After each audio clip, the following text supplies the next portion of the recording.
আসসালামু আলাইকুম ওরহমতুল্লাহি ওবারাকাতুহু।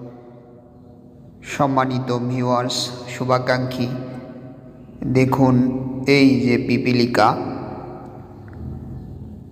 আরবিতে এর নাম এসেছে নামল। নামল শব্দের অর্থ হলো পিঁপড়ে। এই নামে আল্লাহ তাআলা পবিত্র কোরআনে একটি স্বতন্ত্র সূরা নাজিল করেন। তাতে পিঁপড়ে সম্পর্কে আল্লাহ বলেন, যখন সুলাইমান এবং তার বাহিনী পিঁপড়ের উপত্যকায় পৌঁছল, তখন এক নারী পিঁপড়ে বলল, হে পিঁপড়েরা, তোমাদের গর্তে প্রবেশ করো।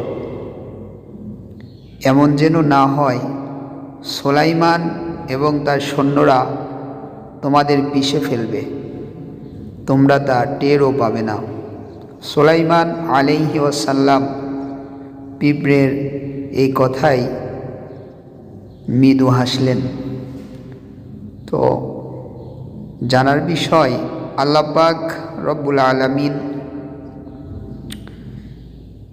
পবিত্র কোরআনে সূরাতুল নামলে একটি ছোট্ট পিপিলিকা পিঁপড়ার বর্ণনাও দিয়েছেন, এবং এমনও বর্ণনা এসেছে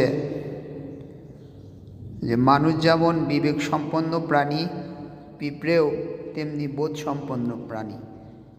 এজন্য আল্লাহ পাক রব্বুল আলামিন